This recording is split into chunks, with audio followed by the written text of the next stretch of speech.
Morning student, आज हम आपके बाल महाभारत का चैप्टर नंबर 19 द्वेष करने वाले का जी नहीं भरता रीड करेंगे। इसका अर्थ है कि जो ईर्ष्या करते हैं उनका मन कभी भी नहीं भरती। ईर्ष्या करने से, उनका दूसरों को नीचा दिखाने से, यही इस चैप्टर का अर्थ है।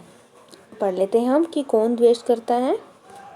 पांडवों के वनवास के दिनों में कई ब्राह्मण उनके आश्रम गए थे। वहां से लौटकर वे हस्तिनापुर पहुंचे।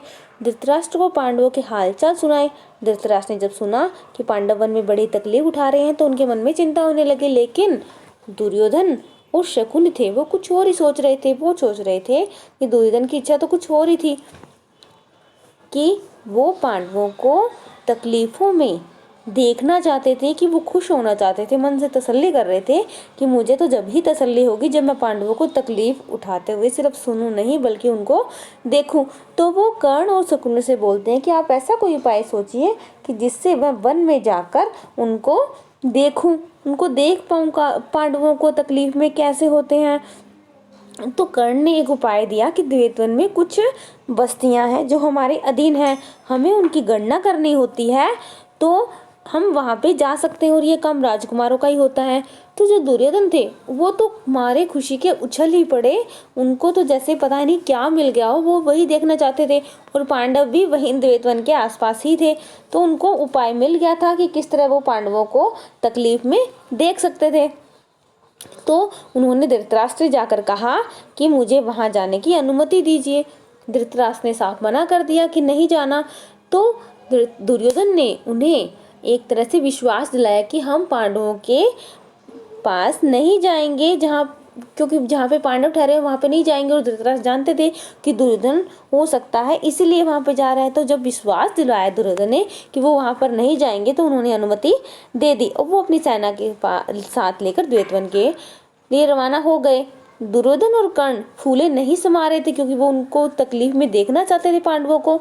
वहां पे उन्होंने अपना डेरा ऐसे स्थान पर लगा लिया जहां पे पांडव केवल 4 कोस की दूरी पर थे, यानी ज्यादा दूर नहीं थे। गंधर्वराज चित्रसेन भी अपने परिवार के साथ उसी जलाशय के तट पर डेरा डाले हुए थे। दुर्योधन के अनुचर, दुर्योधन के जो नौकर थे, जो कि सेना के सैनिक थे, वो जलाशय के पास गए और वहां पर तंबू अपना गाड़ने लगे। तो गंधर्वराज के नौकर बहुत उस पर बिगड़ गए और उनकी खूब खबर ली। वे कुछ नहीं कर सके दुर्योधन के सैनिक अनुचर, और अपने प्राण लेकर भाग खड़े हुए। दुर्योधन को जब इस बात का पता लगा तो वो दुर्योधन अपनी सेना के साथ आया। तो गंधर्वराज और कौरवों की सेना के बीच टक्कर हो गई, घोर संग्राम छिड़ गया, आपस में भिड़ गए। और इनमें सबके जो कौरव थे उनके सबके रथ चूर चूर हो गए और उल्टपाम सब भाग खड़े हुए।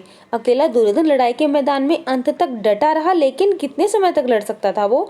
गंधर्वराज जो चित्रसेन ने, उन्होंने उसे पकड़ लिया और अपना बंदी बना लिया और शंख बजाकर विजय घोष कर दिया कि उन्होंने विजय पाई है दुर्योधन पर। युधिष्ठिर ने सुना कि दुर्योधन वो उसके साथी अपमानित हुए हैं, तो उसने गंभीर स्वर में कहा कि भाई भीमसेन, वे है तो हमारे परिवार वाले ही, तुम अभी जाओ और किसी तरह अपने बंधुओं को गंधर्वों के बंधन से छुड़ा लाओ। युधिष्ठिर के आग्रह पर भीम और अर्जुन ने कौरवों की बिखरी हुई सेना को इकट्ठा किया और गंधर्वों पर हमला कर दिया। अतः गंधर्वराज ने कौरवों को बंधन मुक्त कर दिया। इस प्रकार अपमानित कौरव हस्तिनापुर लौट गए। इस तरह उनकी हार हुई। उनका विषय ये था कि वह पांडवों को तकलीफ में देखना चाहते थे, लेकिन उल्टे पांडवों ने तो उनकी सहायता की और उनको बंधन से छुड़ा दिया। बाकी की नेक्स्ट वीडियो में।